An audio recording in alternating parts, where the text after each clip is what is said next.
Welcome to another video. और आज की वीडियो में हम आपके लिए लेकर आए हैं एक मूवी का रिव्यू। और अगर आपको सेक्शन पसंद आए और आपको और मूवी के रिव्यूज़ जानने हो या सुनने हो या देखने हो तो हमें नीचे कमेंट बॉक्स में बताना बिल्कुल ना भूलें और अपने सजेशन नीचे कमेंट बॉक्स में लिखना ना भूलें।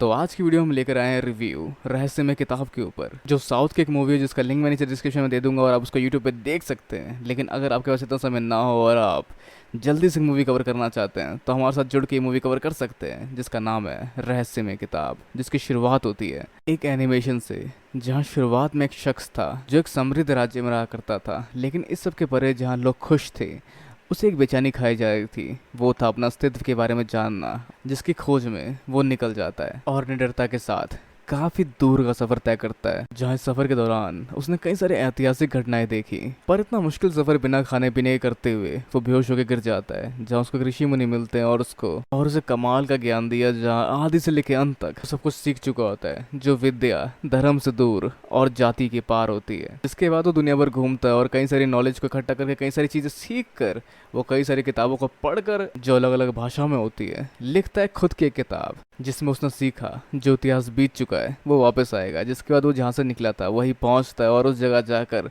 वो पंच तत्व की शक्तियों से एक पुस्तक लिखता है जिसमें आपके वर्तमान से भविष्य का फैसला होता है। जिस दिव्य पंचतंत्र से युग किताब को लिखकर इसका लेखक इसको एक साधारण मनुष्य को देकर खुद मोक्ष की तलाश में निकल जाता है। और एक राजा जो कि इस किताब की खूबियां जानता था, इसे उस शख्स से खरीद लेता है। और जैसे ही उसका पहला पन्ना पड़ता है, उसके घर एक संतान होती है जो कि कई साल से निसंतान था, मतलब राजा की कोई संतान नहीं थी। पर मुश्किल तब शुरू होती है जब एक दिन वो बुरा सपना देख के उठता है और जैसी किताब पढ़ना शुरू करता है उसे आगे होने वाली एक लड़ाई के बारे में पता चलता है, जिस जंग के बारे में डिस्कस करता है कुछ लोगों से, मतलब अपने कुछ मंत्रियों से। और फिर इसके बारे में जनता को पता चल जाता है और जनता उस किताब को मिटाने की कोशिश करती है, क्योंकि शायद उन्हें लगता है कि जो भी बुरी चीज़ें हो रही है उसका रीज़न यही किताब है, जिस वजह से जनता इस किताब को मिटाना चाहती है। और कुछ समय बाद जंग भी शुरू हो जाती है, जहाँ पर राजा रानी और अपने बेटे को इस किताब के साथ कहीं दूर किसी सुरक्षित जगह पर विदा करता है। जिसके बाद इस किताब के बारे में क्या हुआ और कहाँ गई कोई नहीं जानता। जिस सब बैक स्टोरी के बाद असली कहानी शुरू होती है, जहाँ पर एक शख्स निकलता है अपनी बाइक पे दुनिया घूमने, मतलब शायद पूरा भारत घूमने, जहाँ वो अलग अलग जगह को महसूस करता है, फील करता है और उसके बारे में अपनी मन में सोचता है, जो कि हम इसमें सुन पाते हैं। ये खुला आसमान, ये गुनगुनाते चिड़िया, ये कुछ कहता समुद्र और ऐसी बहुत सारी बातें जहाँ पर हम नेचर की ब्यूटी को जान पाते हैं, जो सच में काफ़ी ब्यूटीफुल होती है वैसे। और फिर आगे ये एक हैमस्टर के भरोसे अपना रास्ता डिसाइड करता है और उस तरफ बढ़ जाता है अपने सफ़र को जारी रखते हुए। और फिर हम मिलते हैं एक भली लड़की से जो कि चैरिटी करते हुए अपना बर्थडे मना रही होती है, और एक घर में छोटी सेलिब्रेशन के बाद अपने पापा से पैसे मांगती है, जहाँ उसके पापा 50,000 की जगह उसे आराम से 1 लाख दे देते हैं। मतलब उसकी फैमिली भी काफ़ी सपोर्टिव है चैरिटी को लेकर, जैसे कि आमतौर पे हमारे घर वाले नहीं होते। और वो इन पैसों को काम में लेने वाली है एक चैरिटी कॉन्सर्ट करने के लिए। तो आगे हम मिलते हैं एक और लड़की से जो कि एक न्यूज़ रिपोर्टर के लिए, जो कि किसी कंपनी के लिए काम करती थी, जहाँ उसने उनकी ऑफिशियल वेबसाइट में एक सच लिख दिया जो कि था ह्यूमन ट्रैफिकिंग और ड्रग्स रिलेटेड डार्क वेब की इन्फॉर्मेशन, मतलब शायद कैसे दोनों आपस में रिलेटेड है। जहाँ किसी भी न्यूज़ कंपनी की वेबसाइट पे हमेशा होना चाहिए सिर्फ सेलिब्रिटी से रिलेटेड पॉर्न हेडलाइंस, जो यहाँ पर नहीं था। और ये डार्क वेब की हिस्ट्री वाला पेज नहीं एक्सेप्ट कर सकते ये लोग, क्योंकि ये सवाल उठाती कई सारी असली तथ्यों पर और लोगों को जागरूक करती है। जैसा आगे नहीं चलेगा कह के उसको रोकने की कोशिश करता है, जहाँ लड़की अपना आई कार्ड दे के रिजाइन कर देती है। अब वैसे मैंने किसी कॉर्पोरेट ऑफिस में जॉब तो नहीं किया, लेकिन इतना तो मुझे ही पता है कि आई कार्ड देने से जॉब नहीं छूटती, 1 महीने पहले नोटिस देना पड़ता है। बट एनीवेज इसको मिलता है कॉन्सर्ट का पर्चा और ये पहुंच जाती है चैरिटी कॉन्सर्ट में। और हमारे ट्रैवलर भैया को भी दिखता है ये कॉन्सर्ट, जहाँ वो घुस जाते हैं इसको एंजॉय करने के लिए, क्योंकि एक चैरिटी कॉन्सर्ट है और क्यों ना जाया जाए, क्योंकि हर जगह वो एक्सप्लोर करने के लिए निकले हैं जहाँ उनकी कोई मंजिल नहीं है। तो आगे शुरू होता है कॉन्सर्ट, जहाँ पे हम सुन पाते हैं बहुत ही वाहियात हिंदी डब्ड म्यूजिक कॉन्सर्ट, जहाँ शायद ओरिजिनल सही रहा होगा और यहाँ पे होता है म्यूजिक का कत्ल। पर ओवरऑल क्योंकि यहाँ पे सबको एक्टिंग करने के पैसे मिले हैं तो आखिर में लोग ताली बजाते हैं और इस कॉन्सर्ट को एंजॉय करते हैं। और यहाँ हमारे ट्रैवलर भाई मिलना चाहते हैं इस म्यूजिशियन से, क्योंकि इसने काफी कमाल का गाया है। नॉट अ बिग डील, क्योंकि यहाँ ये है ऑर्गेनाइजर, तो उनसे मिलना है बिल्कुल आसान, जिसके लिए इन्हें सिर्फ चैरिटी की पर्चियां कटवानी है, मतलब श्रद्धा अनुसार, क्योंकि चैरिटी हमेशा अपने दिल से होती है, जहाँ जो इतना कर सके। जहाँ आगे ये लोग मिलते हैं और इसके म्यूजिक की तारीफ करते हैं कि काफी कमाल का गाया तुमने दिल से गाया, तुम्हारे शब्द मेरे दिल को छेद गए, ऐसी बातें। और जहाँ इन लोगों की मीटिंग चल रही होती है, एक बंदा डिस्टर्ब करते हुए, मतलब एक बेबड़ा डिस्टर्ब करते हुए इनसे पूछता है मैंने तुम्हें डिस्टर्ब तो नहीं किया, और इनकी कन्वर्सेशन में शामिल हो जाता है। और उसका नाम होता है धरना, यहाँ हमारे ट्रैवलर भैया का नाम है दृश्यम, जो दृश्य देखते हैं, और जो चैरिटी करती है उसका नाम है जीविका। तो इंटर देते हुए हम पूछते हैं बेबड़े भाई साहब से कि आप क्या करते हो, और वो अपने बाप के पैसों पे फुल ऐश करता है, मतलब जिंदगी हो तो ऐसी हो वरना जिंदा तो। बट एनीवेज यहाँ पे लोग एक दूसरे के काम के बारे में जानते हैं, जहाँ हमारे ट्रैवलर भैया ब्लॉगर भी है, मतलब बी वाला ब्लॉग, वी वाला नहीं, जहाँ पे लिखते हैं, क्योंकि शायद इस समय तक यूट्यूब इतना पॉपुलर नहीं हुआ था। और हाँ, जो ये न्यूज़ रिपोर्टर थी, ये एक राइटर है जो एक बुक पे काम कर रही है, जैसा कंटेंट इसके पास है, लेकिन इसे लिखने का आइडिया इसके पास अभी नहीं है, जो शायद इस कहानी में इसको मिल जाए। तो आगे लोग चिल करते हैं और काफ़ी मज़े करते हैं, जहाँ एक दूसरे को जानते हैं। और हमारा ब्लॉगर भैया यहाँ फ़ोन यूज़ नहीं करते, क्योंकि वो नेचर से जुड़ना चाहते हैं और किसी भी तरह का डिस्टर्बेंस नहीं चाहते अपनी लाइफ में, जहाँ उनके घर वाले अब तक शायद जानते भी नहीं होंगे कि वो कहाँ है। तो इसका मकसद एक ऐसी जगह पहुँचना जो कि शायद इसने 6 साल की उम्र में फील किया था, जो 1000 फुट ऊंचाई पे होगी, और जहाँ से ऐसा नज़ारा सामने आएगा कि आसपास बादल ही बादल होंगे और ये लग रहा होगा कि आसमान के ऊपर उड़ रहा है, और वो स्वर्ग को छू लेने या पा लेने वाला फील होगा, जिसको सुन के ये लोग एक्साइटेड हो जाते हैं। और इनमें से 2 लोग जाने के लिए बात कर रहे होते हैं, जहाँ ये अपनी बाइक के अलावा किसी और चीज़ पर नहीं जा सकता, और उस पर किसी को बैठाएगा ऐसा भी इसने नहीं कहा। तो क्यों ना उसकी बाइक के पीछे पीछे अपनी कार लेके जाया जाए, जैसा ये लोग प्लान कर रहे होते हैं। लेकिन 2 लोग कहते हैं अभी हम लोग मिले हैं और हमें और भी बहुत सारे काम हैं, ऐसा नहीं हो सकता। और यहाँ जो दूसरी लड़की होती है वो जीविका को लेकर जाती है वॉशरूम, पर वो उसे वॉशरूम नहीं खोपचे में लेके जाती है और बोलती है कि ये लोग अभी अभी हमसे मिले हैं, क्या तुम पागल हो, अनजान लोगों से ऐसे जाना ठीक नहीं है, हम लड़कियाँ हैं। और यहाँ वो उसको कहती है कि मुझे ये लोग ठीक लग रहे हैं और शायद ये जेन्युइन है, और अगर तुम्हें मेरी फिक्र है तो तुम भी साथ चलो, और किसी तरह से मना लेती इसको साथ चलने के लिए। तो ये प्लान पक्का हो चुका और ये लोग तैयार है जाने के लिए। तो अगले दिन सोने के बाद सुबह उठते हैं और ये निकल पड़ते हैं अपने सफ़र में आगे। और इनका ये सफ़र काफ़ी मज़ेदार सा लग रहा होता है, जहाँ मज़े करते हुए ये लोग शायद किसी हिल स्टेशन में पहुँच जाते हैं और रात को कैंप फायर लगा के करते हैं कुछ बातचीत, जहाँ ही समीरा से पूछते हैं कि तुम जर्नलिज्म करते हुए भी अपनी बुक लिख सकते थे, तुमने बुक लिखने के लिए अपना काम क्यों छोड़ा।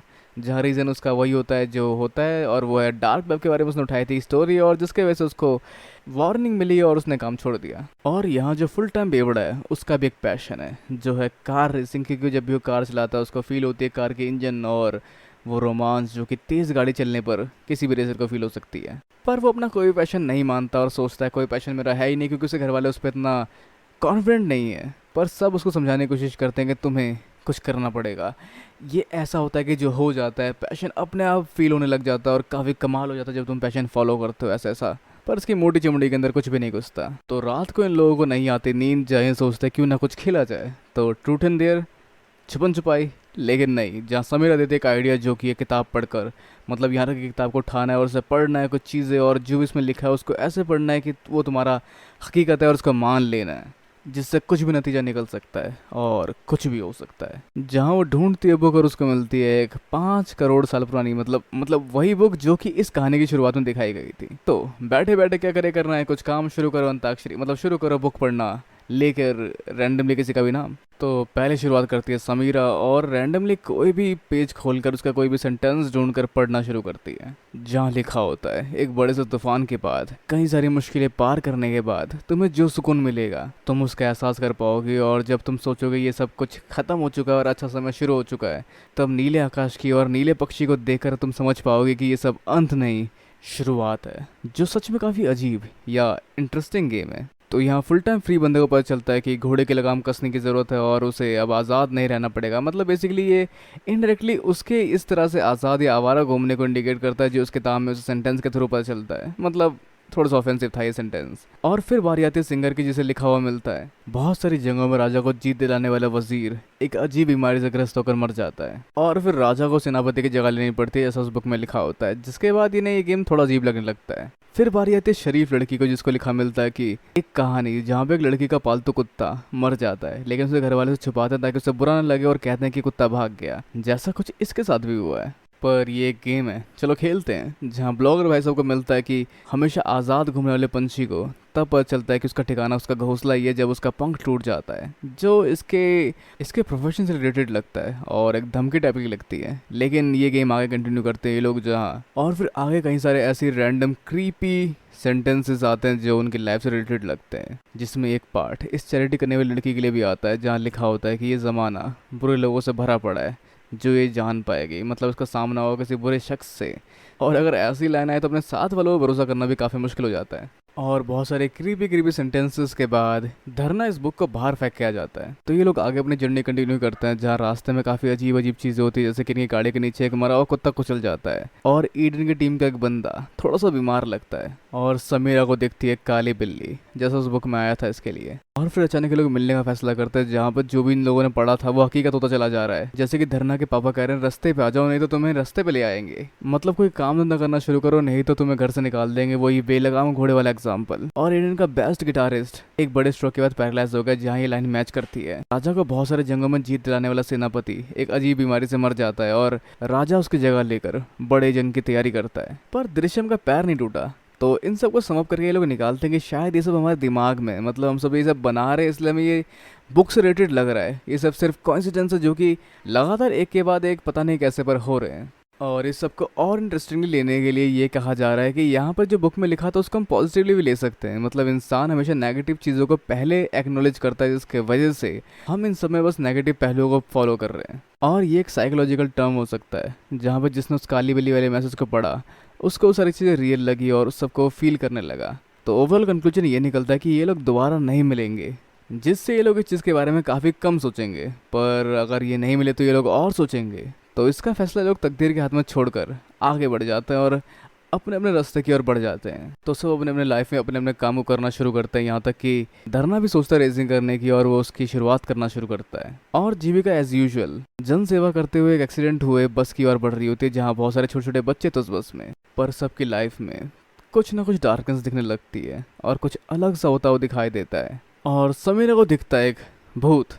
धरना पार्ट ले चुका है एक रेस में। और दृश्यम को दिखता है एक छोटा बच्चा जिसकी खैर खबर लेने उतरता है अपनी बाइक से और बढ़ता उस बच्चे की ओर, जहां आसपास से कुछ लोग उसको घेर लेते हैं। तो सब अपने अपने काम में लगे हुए हैं, जहाँ धरना रेसिंग में काफ़ी सही कर रहा होता है और जीविका को रास्ते में एक शख्स मिलता है जिसको वो लेके जा रही होती है हॉस्पिटल, क्योंकि वो जख्मी होता है। तो वहीं दृश्यम इन गुंडों का सामना कर रहा होता है और एडन कर रहा होता है अपने कॉन्सर्ट की तैयारी, जहाँ एक नंगी तार दिखाई देती है उसके पैरों के पास। और दृश्यम काफी हद तक काउंटर कर रहा होता है इन गुंडों को, लेकिन जीविका ने जिस शख्स को बचाया था वो उसके ड्राइवर को मार देता है दांत काट कर, मतलब उसे गले पर काट कर। समीरा की ओर बढ़ता हुआ भूत उसके चेहरे पर प्यार से हाथ लगाता है और समीरा बेहोश हो जाती है। और यहाँ ईडन उस नंगे तार पे पैर रख देता है और वो भी जख्मी हो जाता है, जहाँ इसी तरह से गाड़ी उड़ती हुई गिरती है धरना की और वो भी इंजर्ड हो जाता है। जहाँ पांचों की जिंदगी किताबें पढ़े हुए सेंटेंस की तरह रिवॉल्व हो रही है थोड़ी थोड़ी। तो ये समीरा के साथ जो भी होता है वो उसके बचपन से रिलेटेड होता है, या फिर ये सब एक सपना था।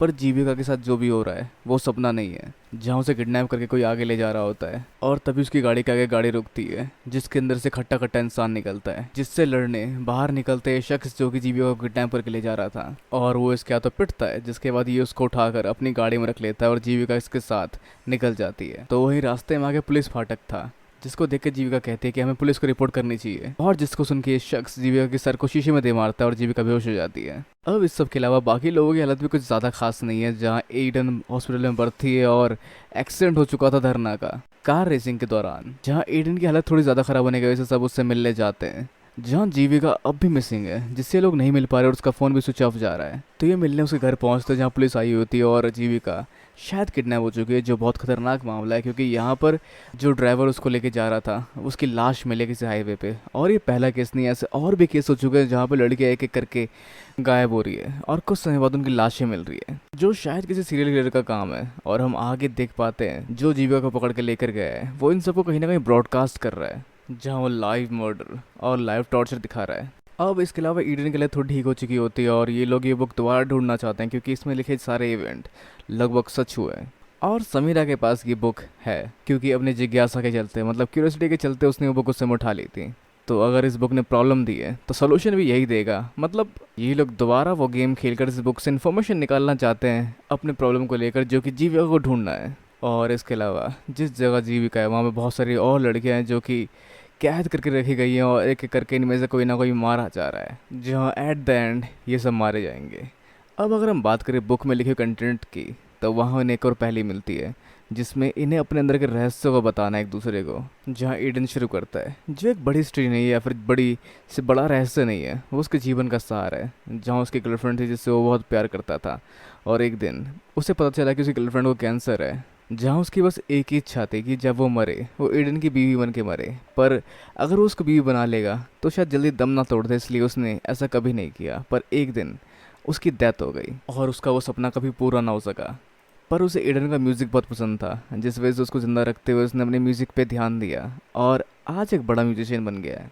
तो इसके बाद अपना सीक्रेट बताना शुरू करता है दृश्यम, जो एक बहुत बड़ा गंजेड़ी था, मतलब ड्रग एडिक्ट था। और एक दिन ड्रग की ओवरडोज की वजह से उसका एक दोस्त मारा गया, या फिर जो वो ड्रग के ओवरडोज में था तब उसका दोस्त मारा गया, जिसके बाद उसको काफ़ी बुरा लगा और उसने वो दुनिया हमेशा के लिए छोड़ दी और ट्रैवलिंग शुरू की। और उसके बाद बहुत अरसे बाद तुम लोग मुझे मिले। अब कहानी शुरू होती है समीरा की, जो एक अनाथ है, लेकिन ऐसा हमेशा से नहीं थी। जहाँ उसके डैडी गुजरने के बाद उसकी मॉम ने उसको संभाला, लेकिन उसकी मॉम उसकी डैडी की कमी को लेकर धीरे धीरे डिप्रेशन में जाने लगी, जहाँ उसको अजीबोगरीब चीज़ें दिखना शुरू हो चुकी थी, जो दुनिया सिर्फ उसकी मॉम देख सकती थी। और उसे डर के हर रोज़ वो परेशान रहा करती थी। जहाँ समीरा के पास दो ऑप्शन थे। नंबर 1, उन्हें ऐसे तड़पते देखना या उनके मरने की प्रार्थना करना, जहाँ उसने उन्हें मार दिया, कुछ जहर देके शायद, क्योंकि ये सिचुएशन काफ़ी अजीब थी उसके लिए भी। पर ये यहाँ ख़त्म नहीं होता, इसके पास एक और सीक्रेट है। जैसे ये बुक उस दिन उस शेल्फ में नहीं थी, ये इसको लेकर आई थी अपने साथ और उसने शेल्फ में रख दी, जिसके बाद उन लोगों ने गेम खेला। तो इसी ये बुक एक लाइब्रेरी में मिलती है, जिसके अंदर एक नोट मिलता है कि ये किताब बहुत ज़्यादा खतरनाक है या फिर बहुत अच्छी है, जिसको किसी महान इंसान ने लिखा है और इस बुक को कई बार मिटाने की कोशिश की गई है, जहाँ इस किताब को दोबारा नए सिरे से लिखा गया है और बचाना ज़रूरी है।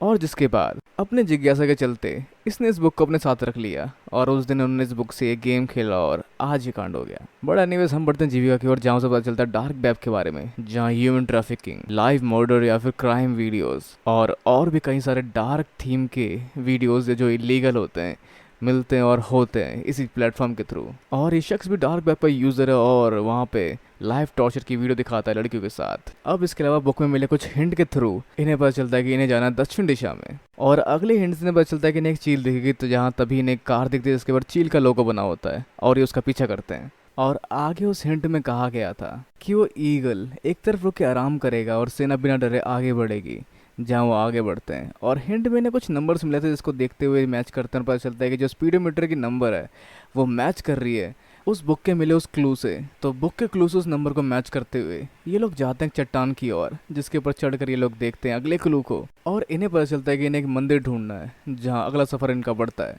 मंदिर की खोज में, जो प्रसिद्ध 5 मंदिरों का सेंटर होगा जहाँ पर इस वक्त होते हैं। और वहीं जीविका को एक प्यारी सी बिल्ली पकड़ा दी जाती है, पर उसका काम इसे सिर्फ प्यार करना ही है। यहाँ पे बिल्ली और सामने उस कुर्सी बंधी उस लड़की की जान इसके हाथों में, जहाँ उसे बिजली के झटके दिए जा रहे हैं, और अगर वो उसको बचाना चाहती है तो उसे इस बिल्ली को मारना होगा, जिसको डार्क वेब में कई लोग एंजॉय कर रहे हैं। और जीविका उस लड़की को बचाने के लिए उस बिल्ली की गर्दन दबा के उसको मार देती है। अब आगे ये लोग जीविका की खोज में निकल चुके हैं और उस साइक को उस लड़की की लाश को उठा के ले जा रहा है कहीं ठिकाने लगाने के लिए। और जीविका और बाकी लड़कियां गड्ढा खोद रही है ताकि एक एक करके ये लोग इस गड्ढे से निकल कर भाग सके यहाँ से। जहाँ वो कामयाब होते हैं, लड़की इसमें से भाग भी जाती है, जो पुलिस वाले को पकड़ के उसको इत्तला करती है और उसके साथ उसके ठिकाने की ओर बढ़ती है। अब इसके अलावा धरना और समीरा पहुंच चुके उसके ठिकाने पे, जहाँ समीरा अंदर जाती है और धरना बाहर रुकता है। तभी पुलिस वाला वहाँ पहुंचता है और उसे लगता है कि धरना भी उनका साथी है और धरना को भी पकड़ लेता है और दोनों को लेकर अंदर जा रहा होता है, जहाँ कहा यह जा रहा है कि बाकी लड़कियां भी बंदी है। और समीरा यहाँ पता लगा लेती है कि जीविका को कहाँ रखा गया है। अब वैसे ही पुलिस वाला ज़्यादा ठीक ठाक नहीं लग रहा, क्योंकि यहाँ पे ये धरना को घुटने पर बैठने के लिए कह देता है और दोनों को धमकी दे रहा होता है, जब धरना इसको टैकल करते हुए इसको डोमिनेट कर लेता है। और ये पुलिस वाला सच में ठीक ठाक इंसान नहीं था, क्योंकि ये उसी का साथी है जो धरना को पीट पीट कर वहां पे पड़े किसी मशीन से बांध देता है। और समीरा ये सब छुप छुप के देख रही होती है कि ऐसा कुछ हो गया है, पर समीरा भी पकड़ी जाती है और उसको भी पकड़ के बांध दिया जाता है। पर ईडन और दृश्यम भी उस जगह पहुंच जाते हैं और इसको चुनौती देते हैं, जहाँ पे अकेला से लड़ना आसान नहीं था, जहाँ ईडन इसके सिर के पीछे बंदूक रख के इसको न्यूट्रलाइज कर लेता है, बट नॉट दैट इजी। इसके बाद दृश्यम भी से लड़ना शुरू करता है और दोनों मिलकर इसको पीट के न्यूट्रलाइज कर देते हैं, जहाँ इसका ख्याल रखता है ईडन। और दृश्यम आगे बढ़ता है, जहाँ वो समीरा और धरना को छुड़वा रहा होता है, और यहाँ पहुंच जाता है वो शख्स और उसके ना हटने पर वो दृश्यम के पैर में गोली मार देता है और उसको और पीटने वाला होता है। लेकिन तभी ईडन दोबारा वापस यहाँ आता है और शॉर्ट गन से एक गोली उसके पेट में मारता है, दूसरी उसके निप्पल पे और तीसरा पता नहीं कहीं और मारता है, जिससे वो न्यूट्रलाइज हो चुका होता है। और ये सनसनीखेज खबर बनकर सबके सामने आती है। तो इस सब के बाद सब कुछ बदल गया, जो जैसे थे वैसे नहीं रहे, सबको कुछ नया सीखने को मिला और सब पहले से थोड़े अलग हो गए। जहाँ एडन के अंदर भरा गुस्सा अब शांति बदल गई और वो हर छोटी छोटी चीज़ों में खुशी ढूंढने लगा। और दृश्यों के पैर में गोली लगने के बाद भी उसने सफ़र नहीं छोड़ा और वो आज भी उस जोश के साथ जीता है और जीविका जो इंसान के इतने बुरे रूप को देख चुके उसके बाद भी वो आज भी इंसानियत के लिए जीती है और इंसानों की मदद करती है। तो ये सारी कहानी नरेट कर रही है समीरा, जो आखिर में इस बुक को फेंकने जा रही है, क्योंकि इंसान के भविष्य के बारे में जानना था ठीक नहीं है, लेकिन क्या होगा भविष्य वो हमारे हाथ में और हमारी मेहनत में होता है, जिसको हम अपने हिसाब से बदल सकते हैं। और अगर हम नेगेटिव सोचेंगे तो नेगेटिव ही होगा। सो बी पॉजिटिव एंड हैप्पी। पर तभी बहुत बड़े तूफान में फंसने के बाद, बहुत सारी मुश्किलों को पार करने के बाद जो सुकून मिलता है वो सुकून तू पाएगी, जैसे कि लिखा हुआ है तो समीरा के लिए। लेकिन तभी नीले आसमान के उस पक्षी की आवाज़ सुनकर तो ये समझ पाएगी कि ये अंत नहीं, ये बहुत बड़ी मुसीबत की शुरुआत है, जिसके साथ ही मूवी एंड हो जाता है और समीरा इस मोमेंट तक डर चुकी होती है। तो ये थी मूवी रहस्य उप किताब, जो काफ़ी लंबी बन गई। पर वैसे आपका क्या विचार है अगर आपने ये वीडियो यहाँ तक देखी है इस वीडियो के बारे में और इस मूवी के बारे में, जिसको आप नीचे डिस्क्रिप्शन में दिए गए लिंक से जाकर देख सकते हैं। तो ये था मूवी रिव्यू। अपने विचार हम नीचे कमेंट बॉक्स में बताना बिल्कुल ना भूलें। इस वीडियो को लाइक शेयर और चैनल को सब्सक्राइब करना भी बिल्कुल ना भूलें। तब तक के लिए हमें दीजिए इजाज़त। धन्यवाद।